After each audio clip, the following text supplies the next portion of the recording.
Okay, we're going to get started. Hello, everyone. Welcome.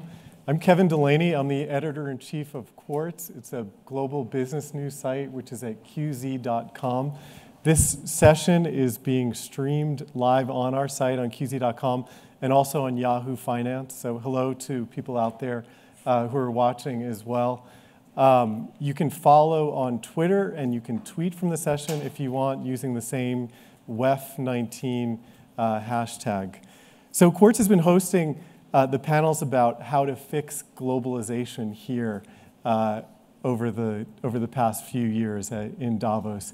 And we're today shifting to another topic that we're equally obsessed with, which is this new space age. And hopefully we can get ahead of it and we won't have quite as many things to fix and won't have quite as many panels about how to fix it down the line if we anticipate some of these issues now. So as you all now know, we're at the cusp of some really interesting developments in terms of how space is coming together. There's the boom in private space launches. We had the historic Chinese moon landing recently, the impending arrival of space tourism, the impatience for a Mars settlement, and on and on and on. So amid this all, space is no longer the preserve of a few countries, and that actually requires thinking about how all these actors are going to work together. What are the norms, the regulations, the practices that will allow us to do this without getting into military conflict or having conflicting interests or ambiguity about how some of these things will develop. So we have a fantastic panel here today who is going to walk us through it. Right next to me, I have Rick Ambrose. He's Executive Vice President for Space Systems at the Lockheed Martin Space Systems Company. Next to him, Sarah Al-Amiri. She's Minister of State for Advanced Sciences of the United Arab Emirates. She's also the lead science investigator on the Emirates Mars mission, which we'll hear about in a few minutes. And at the end, we have Alice Bunn. She's the International Director at the United Kingdom Space Agency, and she's the Vice Chair of the Council of the European Space Agency. So we're going to talk up here among ourselves for about half an hour or so, and then we're going to open up to the room for discussion. So if you have questions or thoughts that you want to bring into the discussion, hang in there and we'll open it up to you midway through. So Sarah, I might start with you. Can you tell us about the UAE Space Program and the Hope Mars mission that you're involved in?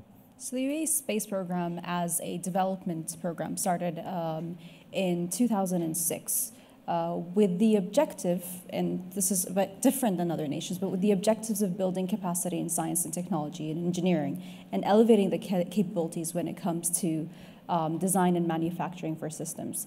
As everybody knows, the UAE is a natural resource dependent economy. And science and technology for us is the future. For when we're talking about a post-oil economy, it is where we want the dynamo of our economy to actually be based out of. And hence, the space program is actually there to develop that foundations. And for us to be able to create that sort of monumental shift to attract more people into STEM, what better way to do it than to have a mission that explores another planet?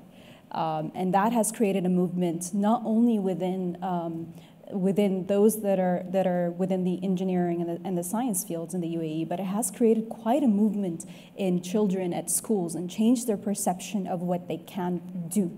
Not only attracting them to STEM, but it's expanded their horizon when it comes to what change they would like to have on the world, how they foresee the future, and what impact them as individuals would like to do.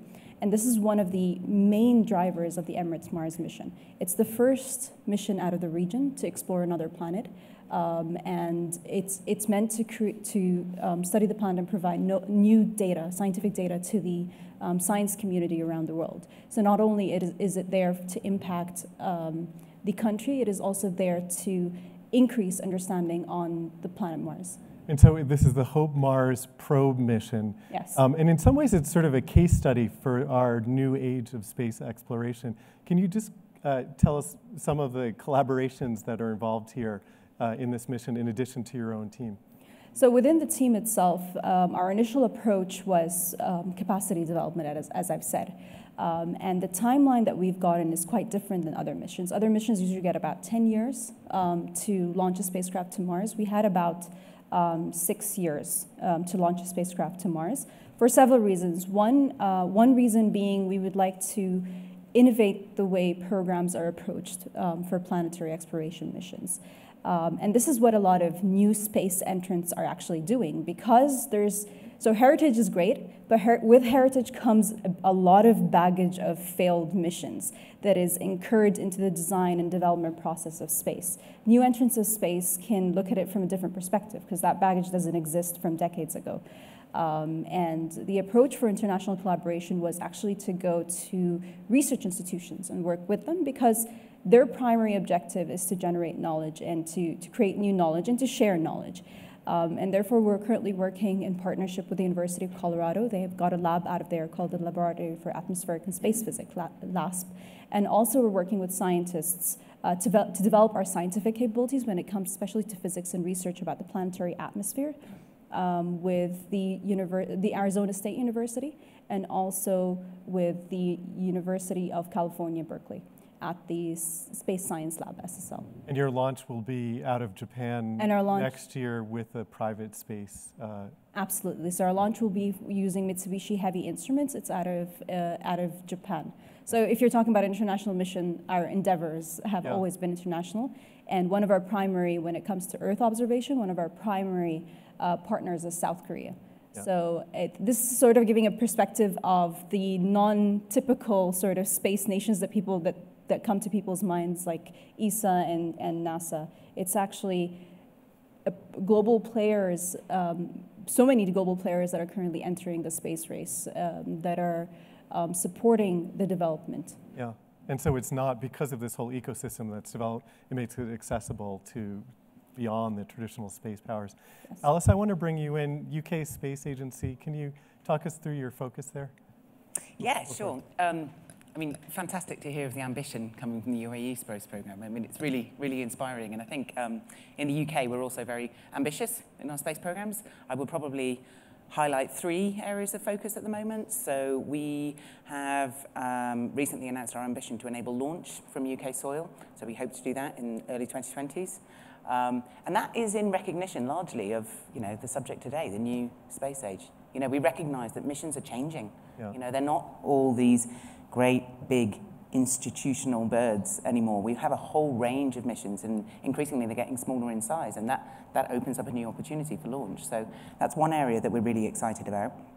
I think also exploration, I share the excitement there. For most of us, efforts on exploration have been focused on the International Space Station for the last 20 years or so, and I think that's been an absolute marvel of international cooperation. 103 countries have been involved. And we'll come back to that model in a few minutes. Yeah. So, but now we've got a blank sheet of paper, so fantastic. Yeah. And we're really excited about that. Again, we're really excited about what the new space age can offer to that. We're particularly interested in what new commercial models can be applied to exploration. We're used to thinking of our space missions as being incredibly cutting edge and therefore largely the domain of government funding to drive forward science and technology. And whilst that is still true, there are other areas where our space programs are quite mature and we can look at different procurement models. And then I think the third area, we've recently announced a 150 million program with developing countries. Mm-hmm. So we have this program, we're engaged with 29 different countries, targeting 10 different sustainable development goals. And there's some fantastic real-world benefits coming from those programs. And to my mind, that's a really interesting interpretation of the new space age as well. I was on a panel this morning talking about oceans and, with communities that we're not always speaking with, and highlighting a project that we have in Malaysia where they're concerned about the mangrove coastline and the deterioration there, and just highlighting the fact that from space you can pick up those signals. So the deterioration is coming from oil spills, from boats illegally flushing out oils. Yeah. That signature from space is really clear. So using our space technology, we're really able to bring those down-to-earth benefits on Earth. So I hate to ask this right away, but I do want to ask you about Brexit, because you are the UK Space Agency and have worked as part of the European Space Agency. How does the UK Space Agency anticipate being innovative, competitive, post-EU? Yeah, absolutely. Well, now listen, space is an international endeavour. Yeah. It will always be an international endeavour. We will always cooperate internationally for the delivery of missions, and we will always cooperate internationally for the safety of the operating environment. We will continue to be a very strong participant in the European Space Agency.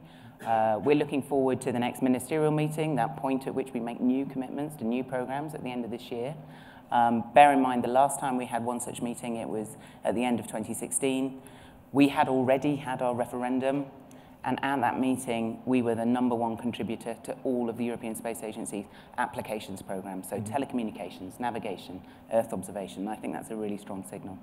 Rick, I want to pull you in and talk a little bit about what Lockheed Martin is doing. Maybe we can focus on the Orion program, because you're building a spacecraft in Cape Canaveral, I think, right at the moment. Absolutely. At the Cape, very exciting now. Orion's getting down that final integration at the Operations and Checkout Center there at the Cape, getting ready for next year's launch. And I want to reinforce both what Alice and Sarah have said. It is an international endeavor. So what happened about a month ago is Europe delivered the service module that will be integrated with Orion and eventually fly. This will be the final test flight that will not have astronauts to validate the safety and the effectiveness of design and make sure we got everything right. We'll go out beyond the moon coming back. Yeah. So we're getting pretty excited about that and seeing that. And building on Sarah said about STEM, because we're all struggling with driving kids and stuff and filling engineering roles and STEM roles, but that motivates seeing a launch, seeing that much more than, maybe kids sitting and texting on the couch. So, but given that aspiration and what they can see and do, and I think that's a global perspective, and I think every country. Alice mentioned 103 countries. We know it doubled. I can keep the count, but yeah. But the pace of innovation right now and this new space age is huge.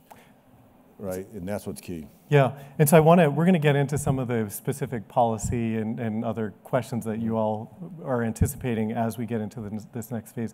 Before we do, I just want to ask if you would also characterize what this, kind of where we're at and how we all should think about, say, the next 5 or 10 years in terms of key developments. And Rick, just to continue with you, Orion is meant to be a manned lunar mission as a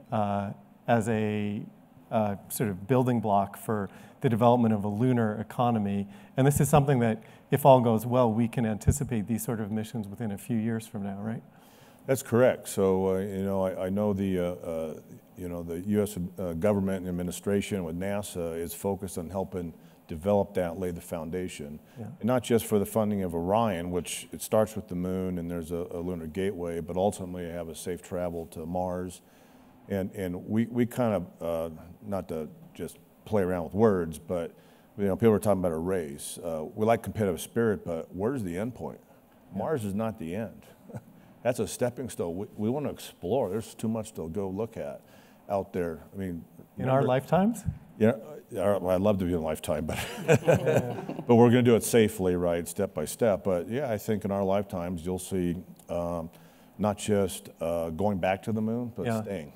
Yeah, and it's going to have to be multinational and international, and real exciting about develop those technologies. Then we can go further out and be safer to get folks out and back safely. Yeah, Sarah, I want to ask you similarly. What do you anticipate in terms of key developments? For now, probably an increase in international collaboration, because exploration cannot be sustained, like everybody said here. Yeah. It cannot be sustained by any one nation. It can't be sustained by any one entity. And there's a lot of opportunity for actually new entities to come into the playing field. And that's the next direction, next stepping point when it comes to exploration in general. And there's new business cases actually to be made. There's companies that you were talking earlier, maybe if you can elaborate on that, on the lunar economy. There's a lot of things that could happen to make planetary exploration viable. And there's a lot of roles and businesses that have not been created, nor have they been defined. And that's the direction that a new space age could take. Yeah. Alice, what's your view? Yeah, I mean, very much echoing the comments that made already, and I think, you know, we will see an increase in international cooperation, you know, but we will still have competition, right? Yeah. And it's quite interesting because the competition is obviously key to driving the pace, right? Driving the pace of our innovation. So we have to find a model where we can get that competition, but we can also get cooperation, and that will be particularly true of things like, you know, the lunar economy. You know, we're going to need, you know, we need standards. We're going to need to enable interoperability. I'm sorry, everyone thought they were going to hear about exciting new space. I'm talking about standards. It's about policy. Yeah. But you know, these are the things that are going to be the kind of the foundational blocks for furthering our international cooperation. So I want to dig into some of these things. So we have international cooperation, which is great, but there are some messier components of this. And just to start at a very basic level, the oversight, governance of the use of space. And in particular, you know, in 2018, we saw a launch that wasn't a registered launch out of India. We have lots of questions about, you know, space junk, to use the technical term, and how we keep these areas safe and well regulated. How concerned are you all about the state of the oversight in some of these areas, and what's needed next? Go ahead, Rick. I'll get started. So we just talked about how many the countries are coming in. There's over 900 startup companies. Yeah. That I know of, probably through the U.S. and some countries, and we probably don't have a full count. Yeah. You see, so the innovation pace and everything is way out, probably in front of the regulatory environment. So one of the panels and groups we've been with at the World Economic Forum is focusing on sustainability, right? So in the past, it was so big we didn't worry about it. We put up lots of small satellites, didn't worry what happened, left them up there. And right now we have to do it at a voluntary basis, but we need, if you put a small satellite up, CubeSat, research, we need to deorbit those. Yeah. And right now we'll probably set up some kind of voluntary framework, but at some point, you know, this is going to have to be a government entities. We'll have to figure out what are the right policies. And deorbiting means that you get them to burn up or they come back. Yeah, they'll burn right. up in the atmosphere as they come back down, because you know you're moving at high velocity. Everything up there is very dangerous at that debris for human travel. Yeah. Alice, what about you? Yeah, you're probably involved. Exactly. I think it's fascinating. I think we will, you know, in the next few years, we will see a fair bit of regulatory reform. I think we have to appreciate that. You know, the regulation of the space environment has been pretty effective, actually. I mean, there have been incidents, but it has been pretty effective to date. But those structures were conceived at a time when the space sector was vastly different. You know, there was many fewer players, big satellites, the risk of collision was much lower. Now we've got nearly 2,000 active satellites. We've got hundreds of thousands of pieces of space junk. So we have to find a new way of operating. And just building on Rick's point, actually, I think it is interesting, and that's why it's been a discussion here, actually, at WEF, trying to understand how we will keep the safety of the operating environment. And there is a real appetite from industry to take a lead here. So whilst the regulatory responsibility will ultimately always fall to government, there is also a real recognition in the industry, and they are incentivized to find safer operations, because at the end of the day, if there is a collision in space, then everyone stands to lose. And is there a consensus approach at this point? We're developing one. Okay, We're developing so stay tuned, Sarah. It's just important just to add as a caveat that any regulations that would need to come to place should take into consideration new entrants into space and not make it beneficial to those that already have access to space because they have the technology to deorbit, etc.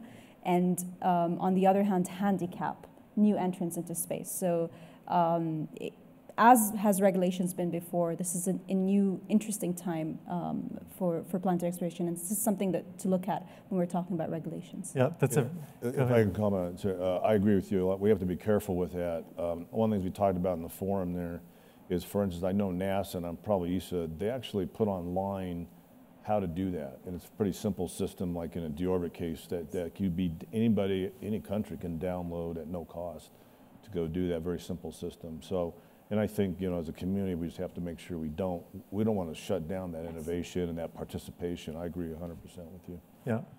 So there's another, so that's a basic framework. There's another group of issues that we're going to start confronting with some of these lunar missions, especially. So the moon is obviously a big focus for exploration now, especially with the confirmation of water on the surface.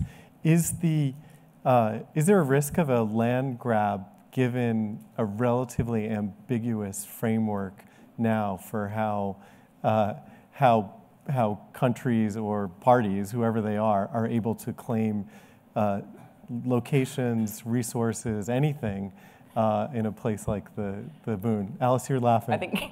I'm laughing at, I think your description of relatively ambiguous is very generous for the legal frameworks here. That's very, very extremely ambiguous? Yeah, I think so. And you know, none of us have the answer today. Yeah. My sense is, you know, where we're talking about, you know, any kind of interference with the moon, be it mining, be it resource, what have you, where we are doing that in the interests of all of mankind, where we are doing that in international collaborations as a stepping stone to enable further exploration activities, we may be able to find a consensus. Yeah. I think the difficulty will come is where those activities are being carried out solely for economic gain. Yeah. And that's a And my understanding is currently the basic governing principle is pretty vague, and it's basically the principle of non-interference. So if there is an activity that's going on, another party can't move your probe or that sort of thing, which obviously creates complications as you, Sarah. Some regulations, so some of the regulatory frameworks, what they're currently looking at is to adopt something similar to international waters that we have here. That's discussions that are ongoing. I'm not sure where they went, but I think they're on one of the UN platforms on how to do it. But like she said, the ambiguous is very generous of when you're trying to explain that. Yeah. If you have access to space, you can literally go there and do anything. And particularly as we get into things like a lunar economy, Rick, as you were talking about, where there are specific resources that are being cited, you know, and some people already have identified specific real estate on the moon that has continuous solar power, effectively continuous, the peaks of eternal light as being, you know, being a potential places where there could be a serious land grab going on.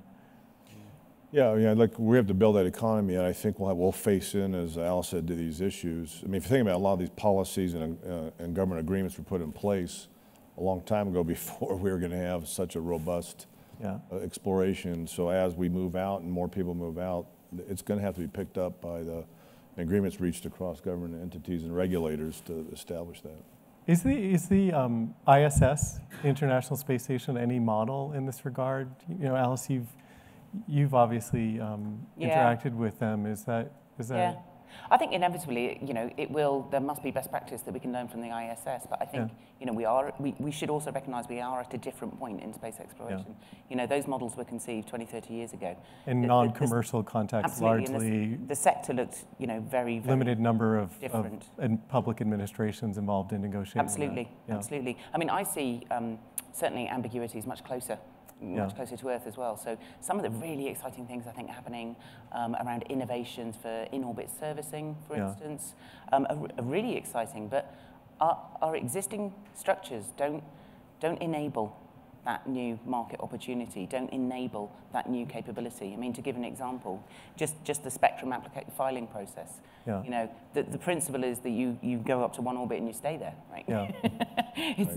It's not designed to enable some of these new innovations, which I think will be very powerful for our space program. So it needs a rethink. So in orbit servicing means that you're able to change your orbits and actually service the equipment that's up there. Yeah. Absolutely, or extend the life of existing missions. Yeah. Mm-hmm. Well, not to complicate it, when we start doing more travel or more going out to space, you know, there'll be a big push to manufacture in space or on the moon with additive. Yeah. You know, that's why we hear people talking about asteroid mining, not to bring back, but we need, you know, resources to go do that. That's going to open up a whole field of complicated. And is the ambiguity currently an obstacle to commercial interests starting to activate against the opportunities that you're talking about? Or there's still a little bit of time? I think there's enough time. I mean, we clearly, anything we do, or, you know, we're working on one of the contracts NASA let, that's you know, how to take commercial capability to the lunar surface. I mean, they will oversee that and make sure we comply, and we always want to comply with all the regulatory framework. Yeah. But again, as more people come in, as like cited here with Serenalis, it's going to be more complicated as we move forward. If you project forward 10 years and more capabilities, there'll have to be some new regulatory standards established. Yeah. So right now, it's things that nations actually take onto themselves, where they say that just for the benefit of humankind, you're not going to do it, and whether or not they're signatories on some of the agreements. So for example, the UAE is not a signatory on planetary protection, but our spacecraft has all the planetary protection standards, and it's getting the necessary certifications from planetary protection at NASA and at JAXA. So at two major space agencies, although we're not signatories. So right now we're at a point where we're relying more and more on the good of the players that are entering into space, that this is a valuable resource to humanity, and we're pretty small in the larger scale of things, and we are then not to do any harm to it or damage future prospects, basically. So we're currently relying on the goodwill. I want to switch to another area, which is about bad will or bad faith or conflict, because this is, given some of the military applications and potential conflicts, this is another area that we're going to have to grapple with as well. We're going to come in a few minutes. We'll work through some of these issues and then come out to the room to pull you all in. So if you have questions, we'll be coming to you in a few minutes. So how do we approach the space to make sure it's not a zone of conflict and tension and the issues of geopolitical aggression that are being discussed in every single other room in here practically? How are we going to do that? Alice, do you want to start, and then Rick? I think the start point is, we must never lose sight of the fact that actually it is in everyone's collective interests to maintain that safety of the operating environment. Yeah. I mean, it's such an unusual sector in that respect, where the aggressor can equally be the victim of his own actions. It's not normal. So we really have to never forget to reinforce that. And I think that will be at the heart of whatever measures we take. I do think... Is that, on that point, is that different than the Earth, where it's arguably in no one's interest to initiate an armed conflict, but yet it happens constantly?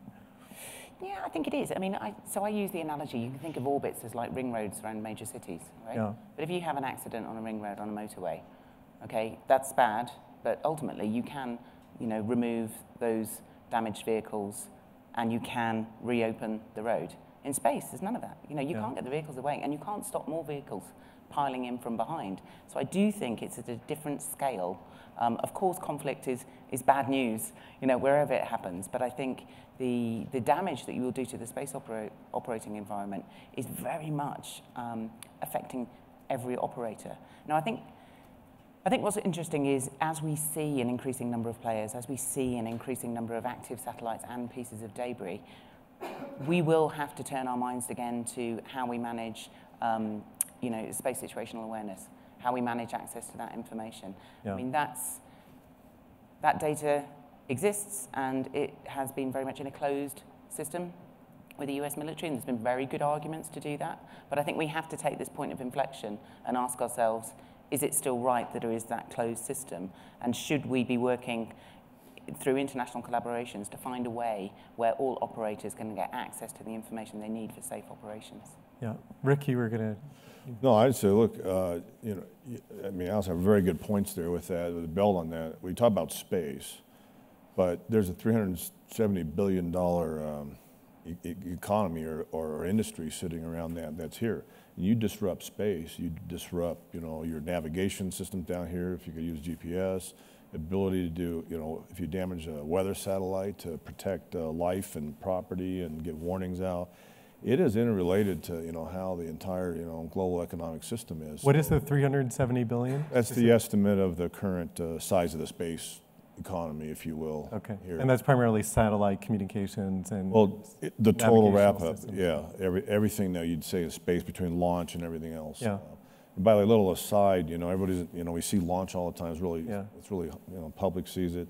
It's inversely proportional. It's only 3% of that total value. Okay. About 60% of that is in terrestrial systems and processing, and the rest in space. But the new space age, if you listen to Morgan Stanley, by 2040 is to be 1 trillion. Yeah.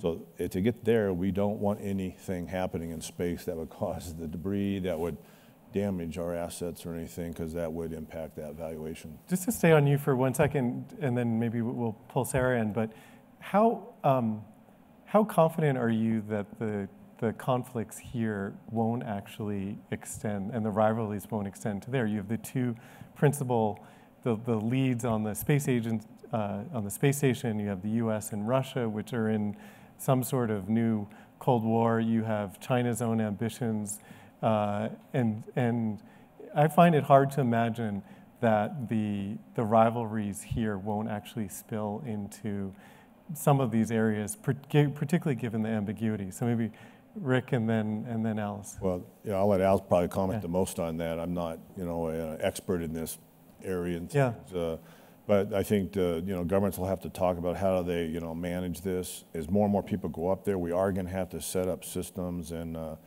have certain levels of security agreements. We're going to have to make our satellites and things more resilient and capable, because just getting more crowded up there, there's even risk of some incident, not even nefarious purposes, of just something happening or colliding or whatever.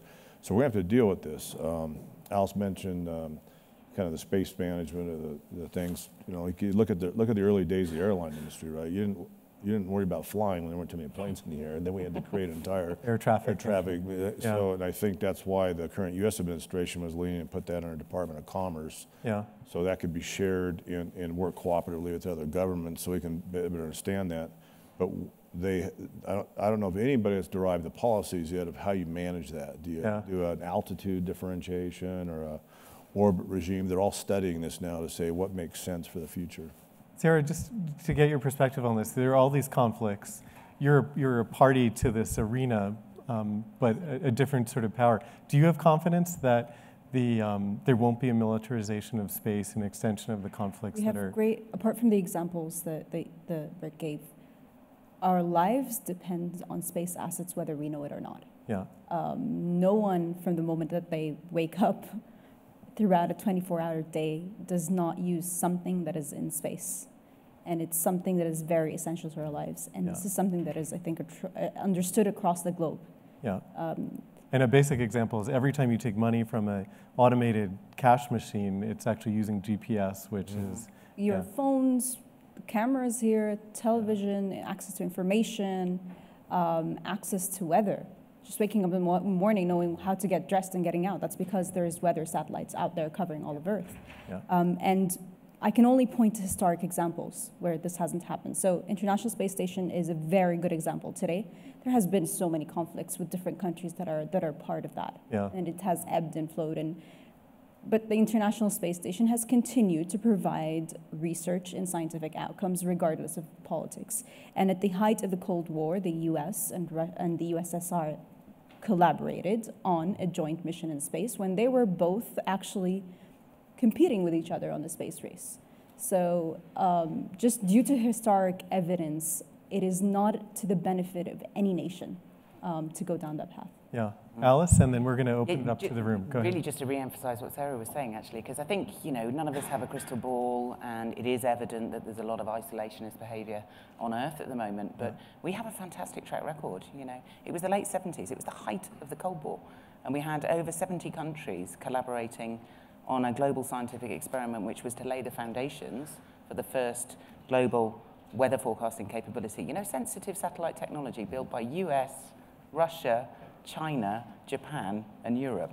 I mean, that's extraordinary. Yeah. So I think we can take some comfort from history here. So maybe space will be the exception to humanity's conflict. So space should actually be a very good learning venue on how to do good politics. Yeah. And look, as we start doing human travel in space, that's a dangerous endeavor. Yeah. And we have to cooperate. And then if you get someone in distress, other nations are going to have to help each other out. The end is protect the life of the astronaut and get them back home. There are a bunch of Hollywood films about some of the scenarios that you're talking about. So we'll see how it plays out. I want to open the discussion up to the room here. We have a microphone. If you could stand up, we'll bring you a microphone right here. It would be great if you could state your name and if you have any organization affiliation. Sure, yeah. Hi, I'm Jaydeep. I'm a global shaper from India. I work on electrifying villages in the Himalayas. Interesting thing is the European Space Agency contacted us because they said now we have satellites with which we can monitor which areas of the world now don't have access to energy. Yeah. And so we are collaborating with them on a pilot project in India. So just 2 points. One is around regulation that you talked about. And the way I think about regulation is once you put in regulation, and often regulation is always catching up with innovation, so suddenly you have drawback effects of putting in the regulation. Now imagine when people were flying hot air balloons, suddenly you had Wright brothers, had you regulated the Wright brothers to come up with that innovation, they would not have been doing the things that they ended up doing, which resulted in the airplanes coming into the picture. So how do you see regulation sort of not playing the catch-up game and also not limiting innovation in that sense? The second thing is, if left to the governments, every government, after the 5-year or 4-year mandate, the new government comes in, they says, okay, we are not going to invest into space. And I was reading this book, which is about Beyond Space, where they talked how the Obama administration curtailed on the space funding, and now the Trump administration has sort of opened it. So I'm not sure, if you leave it to the governments, how that innovation is going to come about the space age.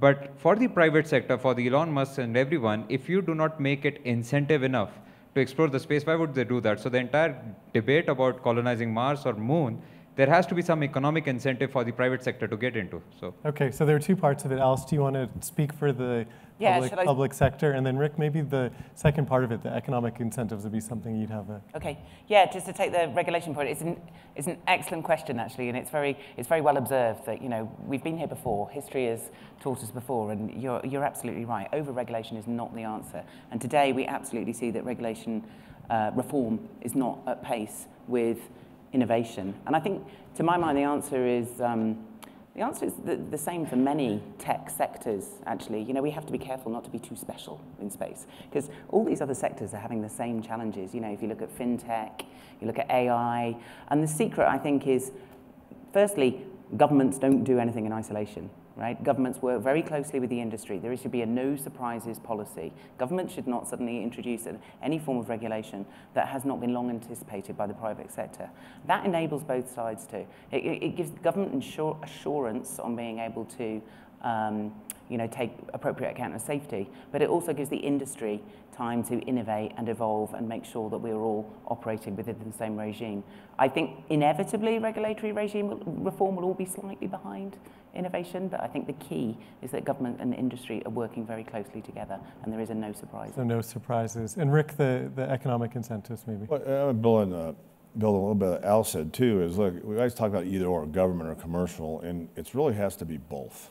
Yeah. It's an and function, because governments invest in for a while, build infrastructure and take down risk.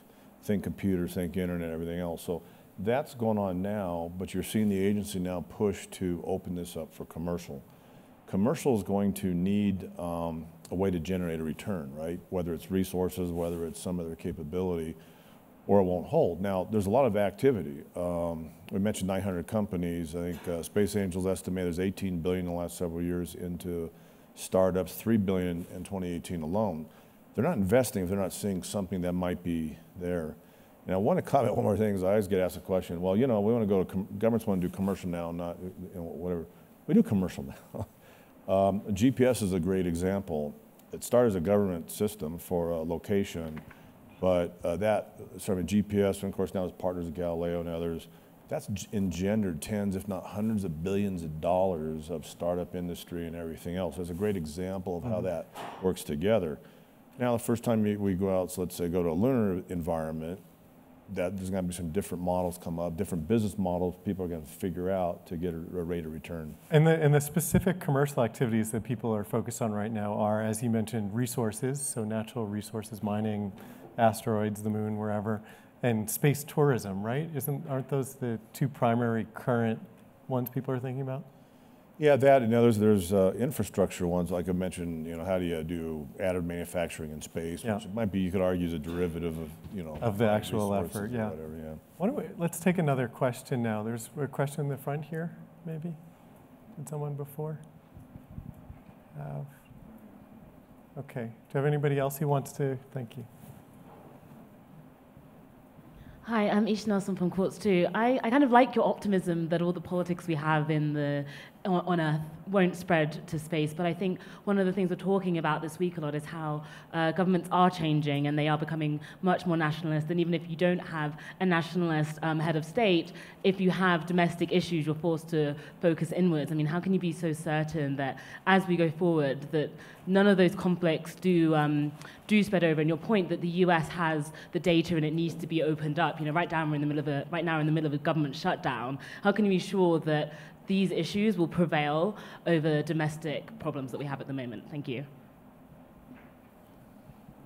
Yeah, go ahead. Well, I mean, I'll yield to them on being probably better expert at answering this, but look, practically speaking, whenever we have gone off and explored or come together many people, there's always been some level of conflict. We've had to set up security protocols to deal with that. That's going to happen. But Alice mentioned earlier, very well, I haven't heard the highway analogy with that before, but the consequence of that in space is dramatic, and it'll interfere with any expansion of commerce, any expansion of use of space. So, I'm optimistic that though we always have our challenges and things, that governments will have to come together for the good of the Earth. There's a lot of talk about let's go live on Mars. Yeah. It'll be a long time until there's a golf course on Mars, I'm just saying. So there are probably some other things before they get to a golf course. But and you watch all the discoveries that are going on now in NASA and ESA and planets. We haven't found one like Earth yet. So it's a pretty good planet. And we want to use space to make sure we monitor it and protect it and do everything else and stuff as we go out and explore. And I think that will drive everyone to understand that this has to be multinational as we go forward. Sarah, what do you want to? It's the same echo. The risk of not collaborating and not working together far outweighs any nationalistic approach when it comes to space. You lose a lot if you don't collaborate. You incur additional unnecessary costs if you don't collaborate. So it wouldn't make any sense for any country if they don't want to collaborate to build another navigation system when you've got already three that exist around Earth that are very. It requires a lot of satellites, for example, to have a navigation network. It doesn't make any sense. Same thing with communications and so on. It just doesn't make any economic sense to do it alone. Yeah. I mean, I very much build on the point that Sarah made earlier, which is around awareness, actually. And when people understand the societal dependence that we have on space already, that is a very, very powerful, convener for cooperation. I mean, I don't know if anyone else was lucky enough to see the preview of the David Attenborough film earlier in the week, where he had these really dramatic images of ice sheets collapsing. It was very, very emotive, actually. And I think it was just last month that NASA released the 25-year data sets on the ice sheets. It's such a critical input into our understanding of climate change and the oceans. I've really enjoyed this week participating in those discussions about oceans, discussions about how we are going to protect our water resources. And I think as that message gets out, as that awareness increases, and through our program in particular, working with developing countries, we're very often working with those governments, providing data on sea surface heights, wave heights, storm surges, sea surface temperatures.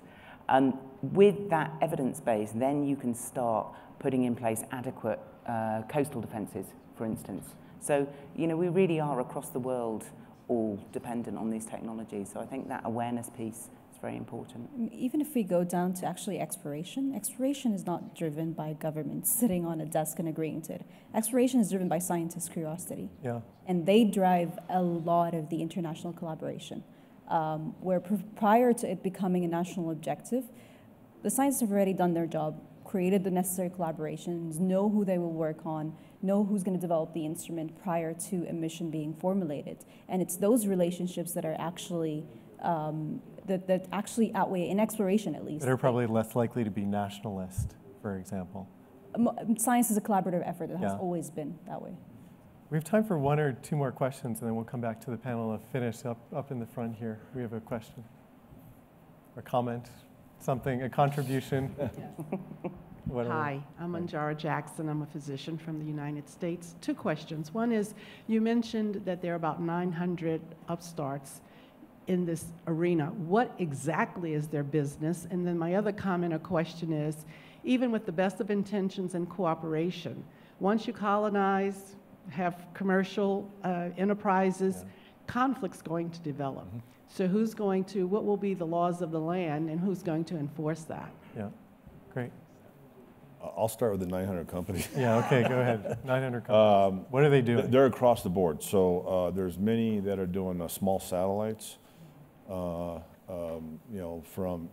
remote sensing and from imaging, such as Planet Labs, if you're familiar with them. There's other companies doing radar sats. Other companies doing atmospheric sensing and different things like that. Even some small weather that are trying to miniaturize, and there's a lot of a big boom area. 60% of that market sits in terrestrial, but data management and processing and all that getting really unique.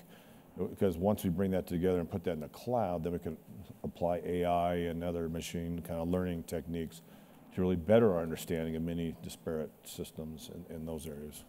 So even for spacecraft development in general, no one entity develops everything that is in the spacecraft. So there's a lot of companies that are actually subcontractors or part of it that would specialize, for example, on the processing capabilities on board a satellite. So that's a company by itself that develops just that form of application. So even prior to launch, even prior to the entire device, you have a lot of players just going into building one spacecraft, regardless of what entity is doing the overall system. So I could come back to that and build on that. That's very true. For instance, for Lockheed Martin Space, 60 cents of a dollar of the whole program goes into our supply chain. As a matter of fact, sitting here, we're processing right now a satellite for Arabsat, the Kingdom of Saudi Arabia. It's down at French Guiana, getting ready to go on an Ariane launch. One of the major elements was built by McDonnell Detweiler out of Canada. And if you follow the chain, I will guarantee you there's at least 15 countries yes. that we acquired pieces for. So space is already pretty collaborative, pretty multi-international, however you want to define that. 15 countries is pretty normal. Yeah. It's just, if you want to develop any space system, you'd at least go through a handful of countries. Yeah. The second question was about how to deal with conflict. Who has jurisdiction? How are these conflicts resolved? Before we get to that, I just want to follow up on this question about the 800 companies. We haven't spent a lot of time talking about the Blue Origins and the SpaceX and the Virgin Galactic and the private space operators who have been focused, at least initially, on space tourism and launching satellites and what their impact has been on the speed and the opportunities in this field. And Sarah, you may have a sense of that, given kind of where you sit. So first off, just to take a background, a lot of these companies are supported by the government, especially when they first started. Not a lot of people declare that, but a lot of these companies would not exist without government funding. Yeah. One, primarily to alleviate the risk that is to get into there. Just having the comfort of having a guaranteed contract once you develop whatever it is, be it a launch vehicle or otherwise, does alleviate a lot of the risk in starting those businesses. And regardless of their overall goal, whatever those companies are, they are developing them with commercial eye, and a commercial eye when it comes to that. So we will still see government play when it comes to funding for space, but at the same time, we will see more and more entrants from the private sector in areas where the risk has been alleviated and there has been an economy created out of it. Yeah. Alice, do you think that these entrants have accelerated the opportunities or? Yeah, absolutely. But I think Sarah's observation is really spot on as well, actually, about the role of government. I mean, to put it very simplistically, you can think, there's the effort that needs to go into the early R&D. Then when you've got your idea, your accelerator, then there's the effort that needs to go into really commercializing that product. And then there's an effort around the, gaining access to a new market opportunity. And I very much see the government intervention at both ends of that scale. So where it is, blue skies, high risk, cutting edge technology, I think it is largely the preserve of governments to support that activity. Where you're trying to commercialize something that you've already developed, I think there we look to the private sector, and we need to support the awareness of the benefits of space to enable that commercialization to happen successfully. And then again, at the end, I think government has a role in regulating where there's those new market opportunities, making sure there's a level playing field, making sure it's enabling. Yeah. So the second question, if I'm characterizing it properly, was around conflict, and conflict being inevitable. If you assume that, how is it resolved? Yeah, gosh, I knew that. I'd be a rich Can you figure this if out? I knew that. I suppose I can only reflect back on the earlier answer. I think we will see, mining for exploration purposes in space, and I think where we can coalesce around a common goal, that common goal being furthering the knowledge of mankind, then we should be able to find frameworks for cooperation. I think where there's an activity which is purely around commercial gain, economic gain, it will always be more difficult. So I certainly hope that we build upon the very strong international corporations we have already to make sure that we're really focused on that, furthering the knowledge of mankind. So, just to add on that, I think the discussion currently is premature because we have a lot of unknowns when it comes to a lot of these businesses. So the technological capabilities are still not economically viable to make it to make a worthy business case out of it.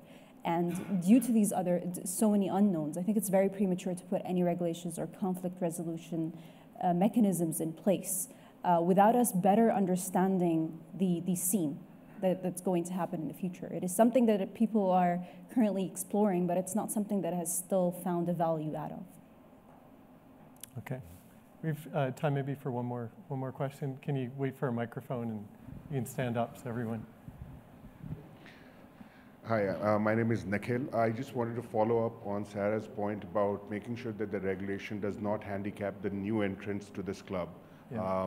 And that's because of just one very, it may be trivial, but an illustration from this conversation, where the question around the startups in the US was characterized by, how are they accelerating innovation? And that about, the unauthorized launch and the launch in India last year being unauthorized. When frankly, the unauthorized part was between Swarm Technologies and the US government. So I just feel that, the way in which some of this conversation actually happens, the burden of regulation actually comes around much harder on the new entrants. And I'm wondering, what's the way in which the global community can actually have a conversation about what are the rules of, whatever minimal regulation that's required. Yeah, I think your question is one that we've been kind of trying to grapple down throughout this discussion, which is what are the forums, what are the baselines for actually creating a level playing field, as Sarah noted, not just among nations and the various players. How would you all kind of summarize kind of where you see the best solution to this? I'll start by I don't know if I have the best solution, but I'd say, look, we're talking about a new space age. For a new space age to exist, we need a dynamic marketplace with many companies all through a very robust supply chain interacting. So we need to bring people in. With that said, it has to be sustainable. There are existing processes that are not that difficult to go get approval if you're going to fly whatever, so people know about it because of that traffic pattern problem. I think there's NASA probably has it. I haven't checked that particular issue, or someone, the government agency could put that in a website or something. But these are established until more robust processes come online, let's say downstream. But the U.S. government's policy that I know has been and always and through NASA and NASA administrators, they want to sponsor and they want to engender a very robust commercial sector to propagate to the future. Now, there's going to have to be some rules of the road so we don't harm each other as we go through that. It would be how I'd start with that. Yeah. So even on an international venue, there is an international venue convened by the UN. I can't remember its exact name, United Nations Office for Outer Space Exploration, or the Peaceful Use of Outer Space. Excuse me for not knowing the exact name. But it's based out of the UN headquarters in Vienna. Sorry, the UN office is out of Vienna, and they do convene with major space players. So current space players are members, and then there are other actors can become observers of that, and that's where a lot of the perhaps agreements that a lot of the nations basically are there, and the right people within the nations that are to set regulations are also sitting on the table. And this is something that has benefited the UAE being an observer. So since we started, we were an observer status and then transitioned to becoming members of it. But that has benefited us for having a seat for dialogue. And more nations that want to become players in the space field could utilize that forum for that. Yeah. Alice? Yeah, Sarah's absolutely right. You know, it's the UN Quartz, it's that grouping that is the legal cornerstone, if you like, of all our regulatory activities. I mean, and it has many, many strengths, you know, not least inclusivity. Where it struggles, I think, is the issue we were talking about before, about keeping pace with, you know, innovation. And because of the nature of that construct as well, you know, the challenge is always around finding the lowest common denominator, the lowest area where everyone can agree. And because of that, sometimes the thresholds are quite low. Yeah. So that's the gap that we need to fill. And I think, again, we shouldn't underestimate the contribution of the private sector to do that. We've heard already that the multinational nature of supply chains, the integration of the industry globally already, and I think we really need to tap into that. It's why I'm very pleased that we're having this discussion through the World Economic Forum as well, because I see that as a really, you know, adding a huge amount of value in being able to get that industry voice heard. So we're just about out of time, but each of you has some milestones ahead, and I want to just in closing sort of recap so that people can focus on those. Alice, maybe we'll start with you. You talked about launches out of the UK in the coming decade. What's the time frame we should be looking for? Yeah, absolutely. So we've got a stated ambition is the early 2020s. Okay, early 2020s. You know, that's within 5 years sounds roughly.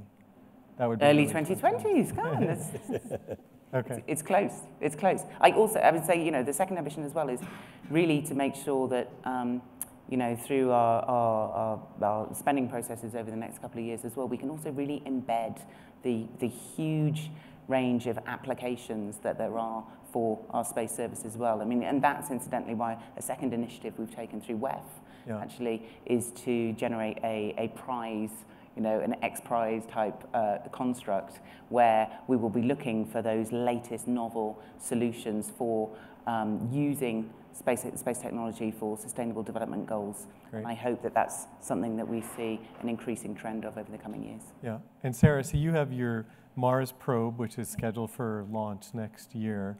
Have you thought beyond that?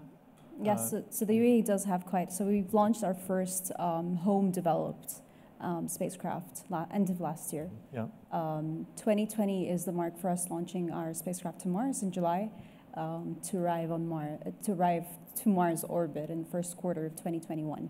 The UAE has also, from perspective of an overall collaborative international efforts, has also sort of put its hat in the ring, saying that we're going to be part of the Expiration mission by launching a long-arching Mars destination Mars that is moving forward. Again, our Earth observation program is continuing. There's also a program for putting an astronaut on the International Space Station. Mm-hmm. And Destination Mars means? Destination Mars is about the same endeavor that everybody's looking into, colonizing Mars, but more importantly, we're focusing on areas that are important for us in the UAE just because of our environment. So we're looking at, if we're going to send astronauts to colonize Mars and live there, they'll need to have a sustainable source of water and food. And for us in the UAE, water is quite scarce, and food is very hard to grow. We're going to have to wrap up. Rick, Orion, you have a scheduled non-manned launch. End of the year, but we're in a fast launch. We have 3 commercial launches during the year. We're going to get the second GPS-3 up in May-June timeframe, do Orion, and it is a robust, dynamic business right now. I did want to mention Mitsubishi, though. I see someone in the audience here. We talk a lot about a lot of these other launch systems we've been doing, but don't forget Mitsubishi has now their H3 vehicle they're launching, which will help the whole system, you know, bring launch costs down and have access to space. Great. Okay, we're going to wrap it up here. a lot of these questions we're getting at early, which is probably a good sign before there scuffles on the lunar surface over the peaks of eternal light and other things. And thank you for this great discussion to sort of tee up these discussions that obviously are going to need to intensify in the coming years. So Alice, Sarah, and Rick, thank you. Thanks for having us. Thank you all.